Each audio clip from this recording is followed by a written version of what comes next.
Media మిత్రులకు నమస్కారం. రీసెంట్గా జరిగినటువంటి పులివెందుల జడ్పీటీసీ ఎన్నికల్లో కానీ, అలాగే ఒంటిమిట్ట సంబంధించినటువంటి జడ్పీటీసీ ఎన్నికల్లో కానీ ఆ లోకల్గా ఉన్నటువంటి ఎస్సీ ఎస్టీలని ఎవరిని కూడా పూర్తిగా పోలింగ్ బూత్కి ఓటుకు రానియకుండా, వాళ్ళని ఓట్లు వేయనీయకుండా పోలీస్ వ్యవస్థ ద్వారా వాళ్ళని హరాస్మెంట్ గురి చేసి వాళ్ళ హక్కు వినియోగించుకోవడానికి వీలు లేకుండా చేయడం జరిగింది. దానికి సంబంధించి అక్కడున్నటువంటి లోకల్ రిప్రజెంటేటివ్స్ అందరూ కూడా వచ్చి తమ బాధని ఈరోజు ఎస్టీ కమిషన్లోనూ, అలాగే ఎస్సీ కమిషన్ చైర్మన్ ఆఫీస్లోనూ మొరబెట్టుకోవడం జరిగింది. ఎస్సీ కమిషను, ఎస్టీ కమిషన్ కూడా పూర్తిగా ఇలా రాజ్యాంగ విరుద్ధమైనటువంటి పనుల మీద సీరియస్ అవడం జరిగింది. తక్షణ దాని మీద ఏమేమి చర్యలు తీసుకున్నారో యాక్షన్ టేకన్ రిపోర్ట్ కూడా తెప్పించుకొని దాని తర్వాత విచారణ చేస్తామని చెప్పడం జరిగింది. ఈరోజు మా ఎంపీలు అరకు ఎంపీ గారు డాక్టర్ తనుజ గారు, అలాగే బాధితులు కలిసి ఎస్టీ కమిషన్ కూడా కలవడం జరిగింది. అక్కడి నుంచి కూడా సానుకూలమైనటువంటి స్పందన రావడం జరిగింది. సో ఇలాంటి చర్యలు మొత్తం తిరుపతికి సంబంధించినటువంటి డిప్యూటీ మేయర్ ఎలక్షన్లో కూడా ఇలాంటి విధంగానే జరగడం జరిగింది. అక్కడ ఉన్నటువంటి కార్పొరేటర్లను కూడా కిడ్నాప్ చేయడం జరిగింది. అలాగే తునిలో జరిగినటువంటి మున్సిపల్ ఎలక్షన్లో కూడా ఎలాంటి దుస్సాహసానికి పాల్పడ్డారో కూటమి ప్రభుత్వం ప్రజలంతా చూస్తూనే ఉన్నారు. ఒక ఎలక్షనీరింగ్ని ఒక రాజ్యాంగబద్ధంగా ప్రశాంతమైనటువంటి వాతావరణంలో జరపకుండా రాష్ట్రానికి సంబంధించినటువంటి స్టేట్ ఎలక్షన్ కమిషన్ పూర్తిగా ఒకరి చేతుల్లోకి వెళ్ళిపోయి ప్రభుత్వం చేతుల్లోకి వెళ్ళిపోయి వాళ్ళకి ఇష్టం వచ్చినట్టు చేయడం, కనీసం ఎలక్షన్లో కూడా రెడ్ బుక్ రాజ్యాంగాన్ని అమలు పరుస్తున్నాం. ఇది చాలా తప్పు. ఇది ప్రజాస్వామ్యాన్ని అపహాస్యం చేయడమే. దాని బదులు వాళ్లే క్యాండిడేట్లు నియమించుకుంటే సరిపోతుంది కదా. దానికి ఎలక్షన్ ఎందుకు, దానికి ప్రాసెస్ ఎందుకు?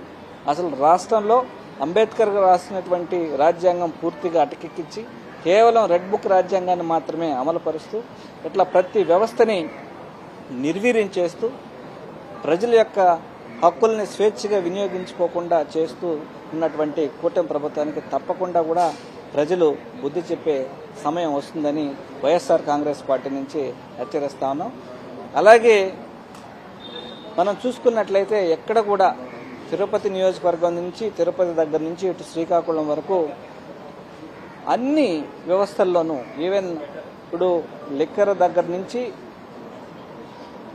ఇసుక దగ్గర నుంచి, మట్టి దగ్గర నుంచి ఇట్లా ప్రతి విషయంలోనూ అమితమైన అధికారుల యొక్క జోక్యం పెరిగిపోయి ప్రశాంతమైనటువంటి వాతావరణం ఆంధ్ర రాష్ట్రంలో లేకుండా పోయింది. అలాగే అక్కడ ఉన్నటువంటి లోకల్ నేతల యొక్క, కూటమి నేతల యొక్క ఆగడాలు రోజు రోజుకి మితిమీరిపోయి ప్రజల్ని తీవ్రంగా ఇబ్బంది పెడుతున్నటువంటి పరిస్థితులు ఈరోజు రాష్ట్రంలో చూస్తా ఉన్నాం. అలాగే ఇక తిరుమల విషయానికి వస్తే సాక్షి ఛానల్కి సంబంధించి ఒక డిఫర్మేషన్ కేసు చైర్మన్ గారు, అలాగే టీవీ5కి సంబంధించినటువంటి అధినేత గారు వేయడం జరిగింది. సాక్షి ఛానల్ అనేది నిష్పాక్షపాతంగా నిజాల్ని బయట పెడుతున్నటువంటి టీవీ ఛానల్. సో ఇతర ఛానల్ లాగా, వారి యొక్క ఛానల్ లాగా 35 ఆర్టికల్స్ టీటీడీ మీద ప్రసారం చేసింది. మరి అప్పుడు ఉన్నటువంటి జగన్మోహన్ రెడ్డి గారు ఉన్నటువంటి ఆ అధికార వైఎస్ఆర్ కాంగ్రెస్ పార్టీ ప్రభుత్వం ఎలాంటి చర్యలు తీసుకోలేదు. బేసిక్గా ఏదైనా కూడా వైఎస్ఆర్ కాంగ్రెస్ పార్టీ అనేది క్రిటిసిజంని యాక్సెప్ట్ చేస్తూ ఏదైనా పొరపాట్లుంటే సరిదిద్దుకున్నారు. కానీ అసలు ఉన్నటువంటి పొరపాట్లను కూడా ఎత్తు చూపిస్తే గొంతు నొక్కేస్తాం అని సాక్షి మీడియా ఛానల్ యొక్క గొంతు నొక్కేయడం అనేది పూర్తిగా ఇది తప్పు. అది టీటీడీ చైర్మన్ గారు తన యొక్క అధికారాన్ని దుర్వినియోగం చేసినట్లే. ఎందుకంటే టీటీడీ చైర్మన్ యొక్క పదవిని అడ్డు పెట్టుకొని టీటీడీ ముసుగులో కాంపిటేటివ్గా ఉన్నటువంటి ఛానల్ని దెబ్బకొట్టాలనే ఆలోచన చేయడం అనేది ప్రజాస్వామ్యంలో కరెక్ట్ కాదు. సాక్షి ఛానల్ ఎత్తు చూపించిన, సాక్షి ఛానలే కాదు అన్ని ఛానళ్ళు కూడా, సాక్షి ఛానల్తో పాటు సాక్షి ఛానల్ మొదటగా ఎత్తి చూపించినట్టు తప్పుల్ని అన్ని ఛానల్స్ ప్రచారం కూడా చేయడం జరిగింది. అంటే తిరుమల దేవస్థానం నిర్వహిస్తున్నటువంటి గోశాలలో గోవులు చనిపోయినటువంటి విషయం వాస్తవం కాదా? అలాగే తిరుమలలో లిక్కర్ పట్టుబడ్డం వాస్తవం కదా, అలాగే టికెట్ల జారీ విషయంలో ఉన్నటువంటి గందరగోళాలన్నీ కూడా వాస్తవం కాదా, అలాగే తిరుపతిలో జరిగినటువంటి స్టాంపేడ్ విషయం వాస్తవం కదా, దాంట్లో 6 మంది చనిపోవడం జరిగింది, 60 మందికి గాయాల పాలై హాస్పిటల్ పాలయ్యారు. ఇవన్నీ వాస్తవాలు కదా. వాస్తవాల్ని నిర్భయంగా చెప్పే సాక్షి ఛానల్ యొక్క గొంతు నొక్కడం అనేది ఇది ఖచ్చితంగా కూడా మీడియా స్వేచ్ఛని హరించడమే.